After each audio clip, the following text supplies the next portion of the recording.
Olá, aqui quem fala é Michele Camargo, seja bem-vindo a mais um vídeo do nosso canal Engenharia e CIA, e o tema do nosso vídeo de hoje é bomba de vácuo.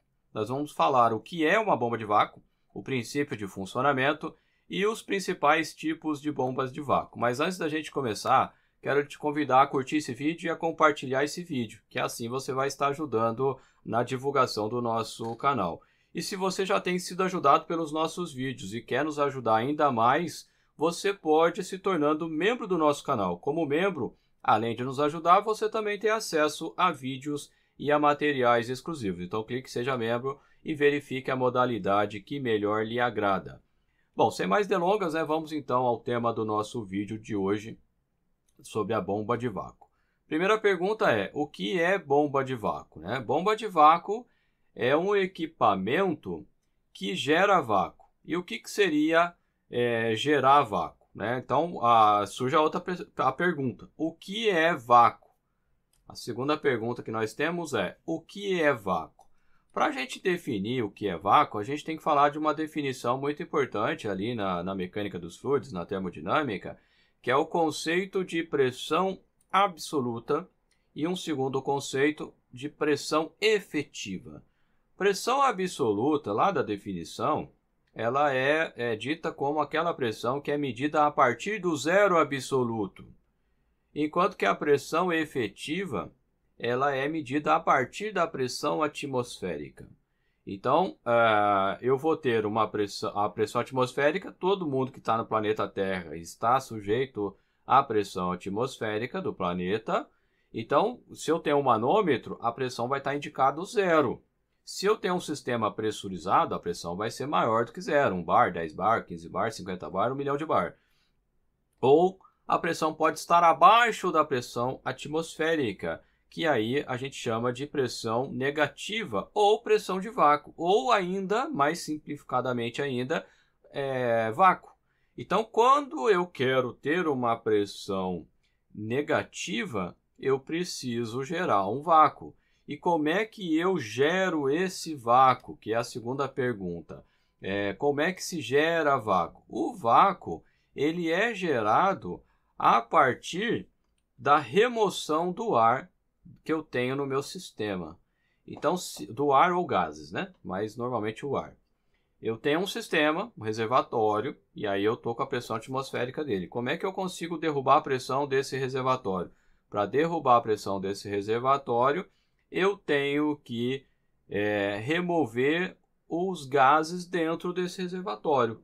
Quanto mais eu removo o gás dentro do reservatório, quanto mais gás eu consigo remover desse reservatório, maior é a minha pressão negativa, ou maior é o vácuo que eu consigo. Consequentemente, se eu colocar um vacômetro nesse reservatório, mais próximo do zero absoluto eu vou estar. Então, quando se fala em vácuo, significa que a pressão ela é negativa. Quando eu falo em escala absoluta, não faz sentido eu falar em pressão negativa, porque a escala absoluta é de zero para cima. Pode ser qualquer valor de zero para cima. Então, por exemplo, como a pressão atmosférica ela é equivalente a 1 bar, aproximadamente, a menor pressão que nós temos efetiva é menos 1 bar. Só que normalmente, quando a gente fala de vácuo, é comum se medir a pressão em milímetros de Hg. Para quem está nos Estados Unidos, polegada de Hg. Aqui no Brasil, milímetro de Hg. Uma outra unidade que é comum também nesse segmento de vácuo é chamado torr. Então você pode ter lá não sei quantos torr de vácuo. Também é uma outra unidade, não é muito comum em sistemas pressurizados com pressões acima da pressão atmosférica. Mas é uma unidade no segmento de vácuo que é costumeiramente utilizado. Então, para eu gerar vácuo, eu tenho que ter um equipamento que remove o ar do meu sistema. E que equipamento é esse? É a bomba de vácuo. Então, quando eu falo que eu tenho uma bomba de vácuo, significa que é um equipamento que remove o ar ou gases que eu tenho no meu reservatório. E aí daí que vai vir os principais tipos de equipamentos que conseguem fazer isso. Por exemplo, voltando aqui para a apresentação, Quais são os principais tipos, né? Os principais tipos que a gente pode encontrar são bombas de paletas.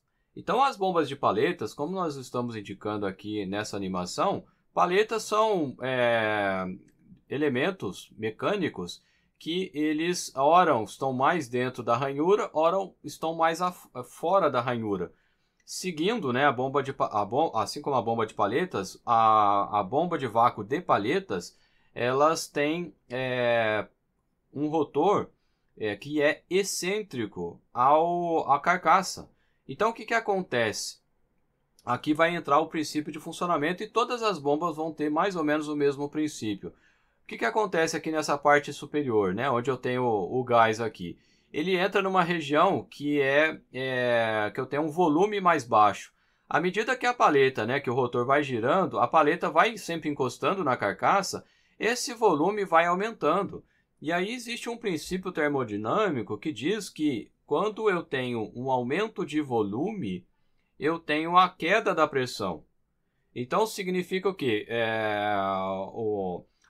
Em outras palavras, do ponto de vista técnico, eu tenho a expansão do gás. Então falar de expansão do gás é a mesma coisa que falar em aumento do volume de um gás. Então se o gás está aqui e eu aumento o seu volume, por exemplo, através de um pistão, né, o ar que estava ali, a pressão vai cair. Então, no nosso caso aqui, da nossa apresentação, o que vai acontecer?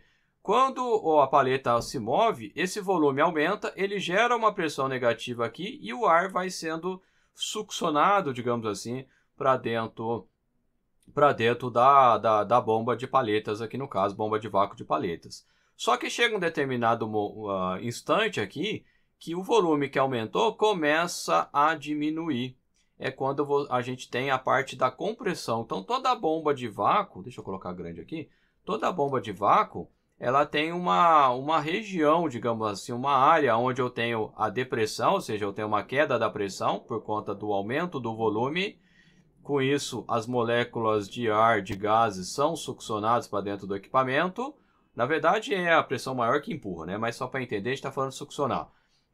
E depois de um determinado momento, esse volume começa a diminuir, ele começa a comprimir o gás. Por isso que as bombas de vácuo, elas têm temperaturas, né, maiores do que a pressão atmosférica, porque o processo de compressão, ele é um processo que a temperatura ela é aumentada. Bom, um segundo tipo de bomba de vácuo são as bombas de diafragmas. O que nós temos aqui no caso das bombas de diafragma? Nós temos um sistema alternativo que faz com que a membrana, ou chamado diafragma aqui dessa bomba, ele faça com que a todo momento o volume que eu tinha aqui nessa região de cima, ele aumente ou diminui, como nós estamos vendo na animação. Quer dizer, vocês não estão vendo a animação que eu estou na frente, né? Agora sim vocês vão ver, deixa eu só voltar aqui para aparecer. Então agora sim vocês estão vendo. O que acontece aqui? Eu tenho, ora, um aumento de volume, ora, uma diminuição desse volume. E aí funciona semelhante ao que a gente viu aqui no caso das paletas, né? Quando aumenta o volume, a pressão cai, então o ar ou o gás é succionado, digamos assim, ou é empurrado para dentro da bomba. E quando o diafragma faz com que o volume diminua, ele acaba pressurizando o gás e faz ele sair pelo outro lado. Continuando aqui, voltando para a posição, só para colocar aqui o outro tipo. Um outro tipo também é chamado bomba de lóbulo. O que é o lóbulo? Também é bomba de vácuo de lóbulo. E que são chamados os RUTs.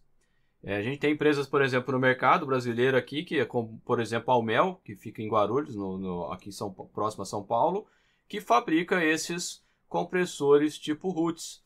E o que são os lóbulos, né? Os lóbulos são esses componentes que está aqui, um em azul e outro em vermelho, que eles trabalham de forma sincronizados, aqui através de um mecanismo aqui atrás de engrenagens, e eles não se tocam, né? Então a parte côncava encaixa na parte convexa do outro lóbulo. Nesse exemplo aqui nós temos um chamado bilobular.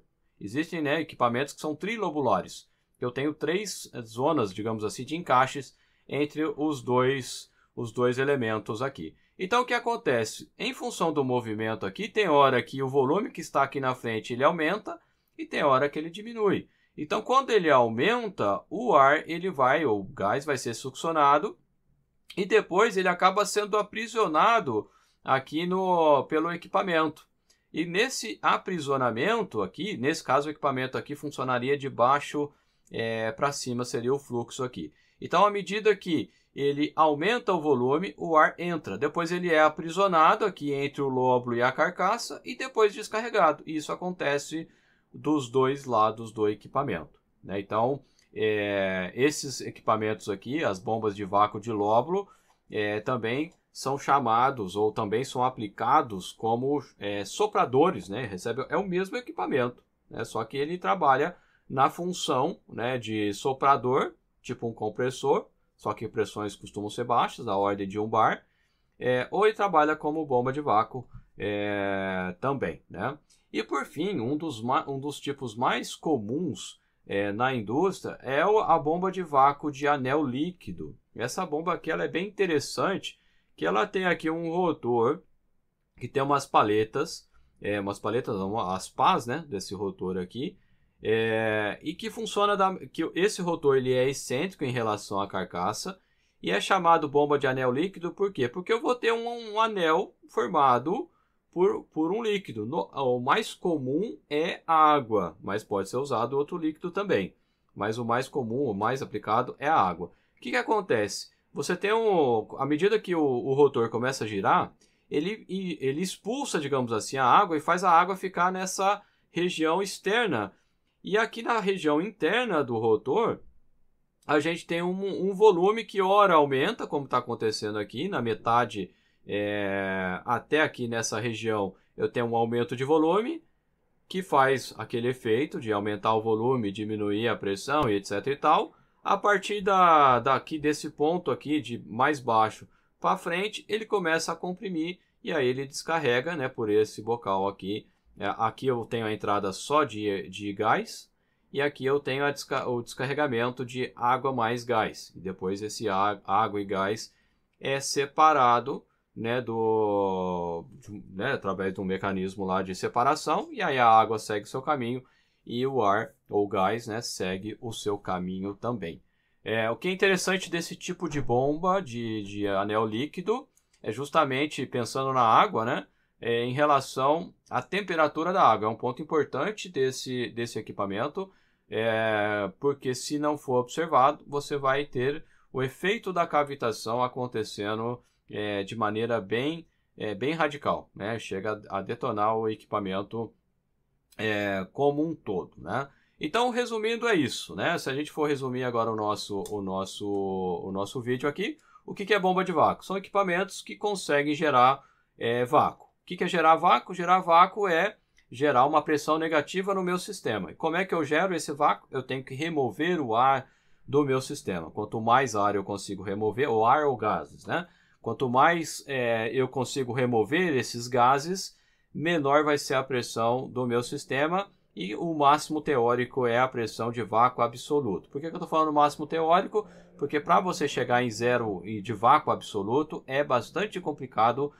As bombas de vácuo, por exemplo, a grande maioria não consegue sozinhas, você tem que usar um conjunto de equipamentos para poder chegar nessa pressão de vácuo zero, mas é muito difícil isso aí. Mas as bombas chegam bastante perto, né? Então, se a gente pensar em 700 milímetros de Hg de mercúrio, né, negativo, né, menos 760 milímetros de mercúrio, a gente vai chegar aí na casa lá dos 40 milímetros de mercúrio negativo, né? Então é quase vácuo absoluto, né? Mas não é vácuo absoluto, ainda tem. E existe uma questão, né? Por que não consegue?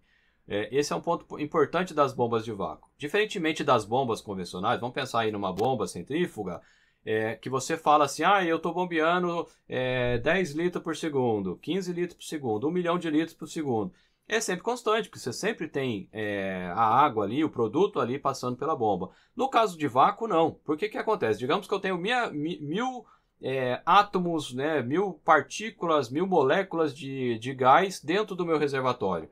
Quando eu começo a funcionar minha bomba de vácuo, eu consigo remover essa quantidade de moléculas mais facilmente. Só que chega um momento que eu tinha 1000 moléculas, mas agora eu tenho 100 moléculas. Para eu conseguir captar essa molécula é muito mais difícil. Aí eu passo a ter um escoamento chamado escoamento molecular, que é um pouco mais complexo, né, em termos de estudo, do que o escoamento de uma bomba. Então, quando você fala que uma bomba de vácuo tem vazão de tanto, é só uma referência. Não significa que a bomba vai a todo momento remover aquela quantidade de vazão de ar, por exemplo. Não vai. Por quê? Porque depende do tanto de moléculas que eu tenho no meu sistema, né? Então, esse é um ponto interessante que você tem que ter em mente. A vazão de uma bomba de vácuo não é constante, como é, por exemplo, numa bomba centrífuga girando numa rotação fixa, né? Você não vai ter alteração da vazão, né? Se não tiver nenhuma alteração, não vai ter mudança no escoamento. Na bomba de vácuo, não. Você pode não alterar nada, você mantém tudo constante. A vazão de ar não vai ser constante, justamente por conta da característica do tipo de escoamento que nós temos ali, né? Inclusive, se você quiser aprender mais sobre vários tipos de equipamentos, bomba centrífuga, etc. e tal, nós fizemos a Semana das Bombas Industriais há um tempo atrás, e lá a gente discute vários tipos de bombas e temos treinamentos também diversos. Então, né, se você quiser aprofundar aí nos estudos, dá uma olhada no nosso site para você se familiarizar melhor aí com os treinamentos que nós já temos disponíveis. Beleza, pessoal? Um abraço e a gente se vê na próxima oportunidade.